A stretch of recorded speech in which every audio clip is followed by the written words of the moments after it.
up, YouTubers? It's Mr. Ferguson here once again. Thank you guys for coming back for another video here in beautiful central North Carolina, where the heat is plentiful. The humidity is kind of down today. We're in the lower 80s. But thank you for tuning in. Subscribe if you're not. I'm a DIYer. I'm a regular average guy here in North Carolina, just trying to survive the summer and documenting the ugly parts of it, as we've done here recently, documenting the good parts of it when we have cooler temps and the grass looks phenomenal with our lawn striper and everything like that.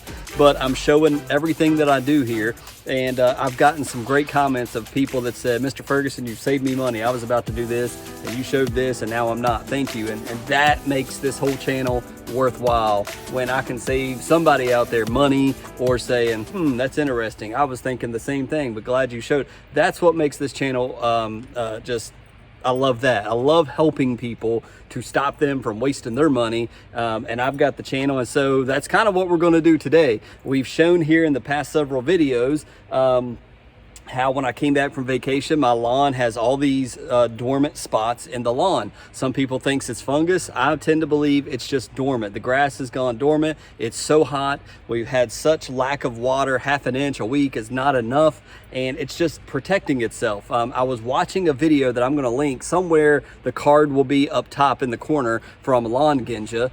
He was showing this exact topic. I ran across this, and he was showing results. And so it's kind of what we want to get into today. I'm not going to show the spray, which is why I got my battery out here. I'm going to do the spray myself. But what we're going to do in this video is we're going to do a test. I was watching Lawn Genja's video, and he talked about adding a 101 application of 4 ounces per 1,000 square feet to a lawn that has exactly what I'm suffering. It's gone into dormancy, and in his situation, they had very cool temperatures. Then they had immediately switched into very hot temperatures, and with the lack of rain they gotten, the lawns began to go dormant. And he was showing like every 1 in 4 lawns had exactly what I'm showing. It wasn't fungus, it was just high heat, and immediately putting the lawns into stress. So he applied a different type of supplement that I don't have. We're going to apply some humic acid, and we're going to apply a little bit of nitrogen, just a little bit, maybe the 505 is what I'm thinking, not the 101, and the 101. The calcium,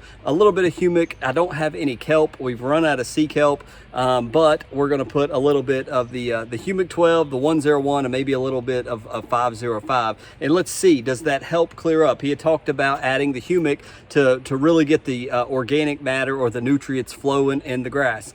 One of the videos we're going to do in the future is the fact that we've done something different this year than last year that may have caused the damage or the dormancy that I'm seeing in my lawn early in July, where last July, I'll post some pictures here. Last July, this is what my lawn was looking like. We had put down Freedom. So say what you want about yard mastery, but we put down Freedom, and the lawn, I striped it. I think it's one of the best stripings I've ever done in my lawn was that 4th of July, to be dead honest. And so this July, it's a totally different story, and we'll get into that in another video. But today, I'm going to throw the backpack sprayer up here. We're going to get these products, we're going to mix them, we're going to spray them, and then we'll come back and show you in this video here in a second for you guys, did it make a difference at all? I mean, we have nothing to lose here. So again, let me show you the products we're going to put in, and then we'll cut and we'll come back and show you some results.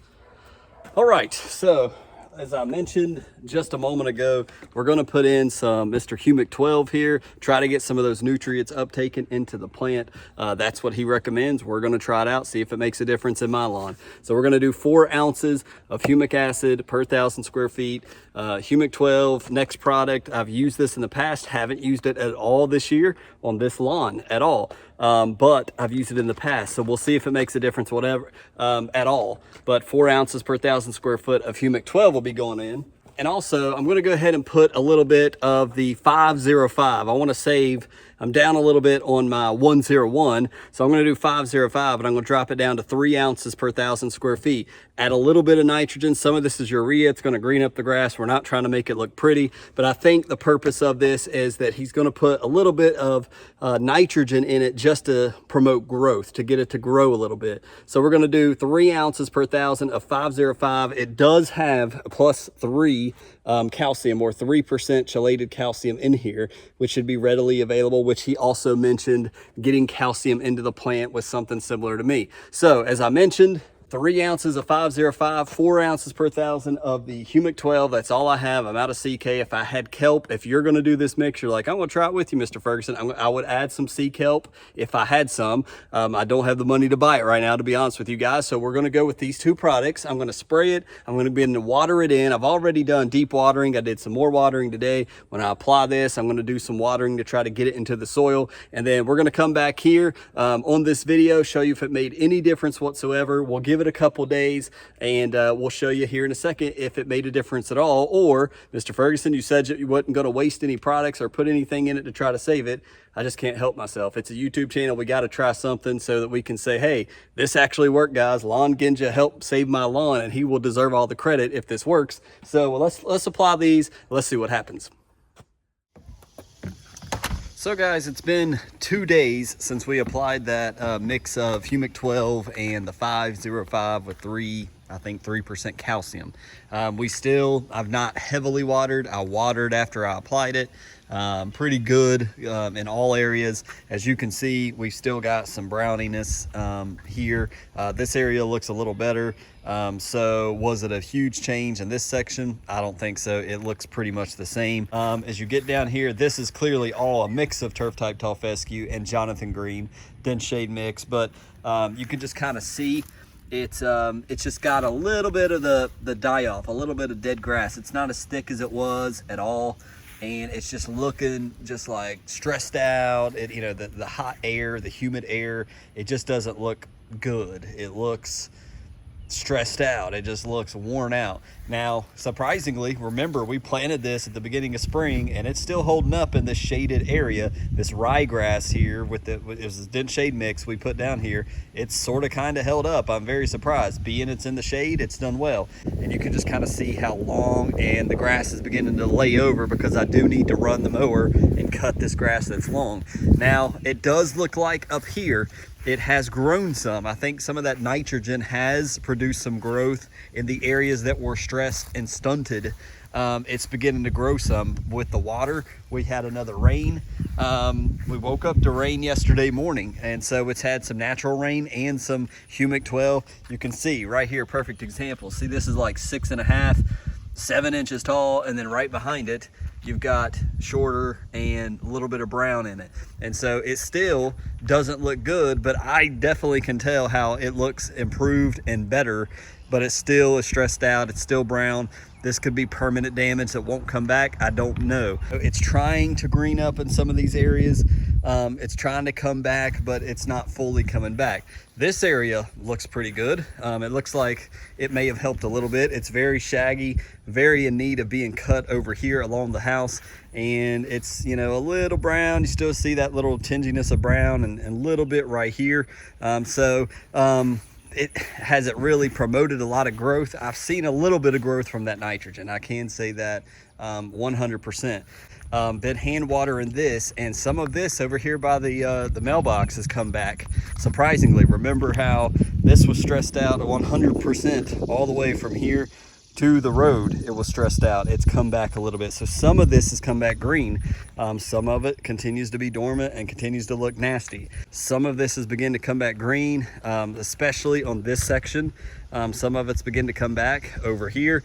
Some of it's not. Hand watered some of this yesterday as well as here on the bank. This is where we put solar green this past fall. And that's the parts where it's getting brown and stressed out. So it's newer grass than some of this. So newer grass, roots hasn't had as long to get deep in the ground.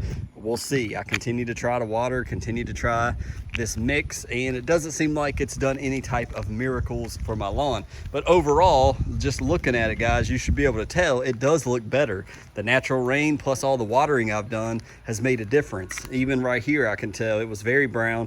Now it's slightly brown. It's coming back in color a little bit. But again, as somebody said, we got a long ways. We're in the beginning of July. We've got all of July. We got all of August and half of September before aeration day and overseeding. So we've got a long ways to go, and so it's just a different type of year. And then over here on the side, same thing. We've got some areas that are still patchy and die off, like right here in front of this tree. That still looks a little rough right there. but you can just see how shaggy the grass is. I need to get the mower out. Like I said, I'm gonna bump it up to 4 inches. Some of this looks really better. You remember how stressed out it was along the plants? I think this area is improved, and maybe it was due to the humic and the nitrogen, I'm not sure. But where it's been growing well, the nitrogen has helped it kind of kick up and grow a little more. And again, we only applied 3 ounces per thousand and 4 ounces per thousand for the humic 12, so we didn't dump a ton of nitrogen. Nitrogen is not gonna burn our lawn or hurt it. We're just trying to pump a little growth, wake it up a little bit. Now again, I did go back and watch that lawn Gensha video, and I need to correct myself. He wasn't making that for the summer lawns. He was making it more, I think in the comment section when I began to read over that video more, it was to wake up the grass in the beginning of spring, to get it going. It was stressed out from coming in from cold into a very hot, and like bam, just heat hit it. And it was stressing out lawns where he lives in a mountainous region. And I don't believe it was for what we're facing, but he kind of recommended the same thing: humic 12, getting the minerals, pushing the CK and things of that in the lawn. So it was worth a try. I had 505 and humic 12 in the shed anyway, so just want to pump it in or spread it and see what happens. So that's what we're dealing with here. So there you go, guys. That's what we're dealing with. No super mix helping Mr. Ferguson's lawn. I continue to try to water every other day, but again, balance that with our sad budget that we've got going on with me and my wife right now, and try not to pump too much into it. So thank you guys for tuning in for this Friday video. Thank you so much. Leave a like on the video. We'll update you Monday. We're going to talk about why we may be seeing what we're seeing so early, really for me, for early July, early July, why we're seeing these spots like this after vacation. So tune in Monday for hopefully that video. God bless you guys. We'll see you on the next one.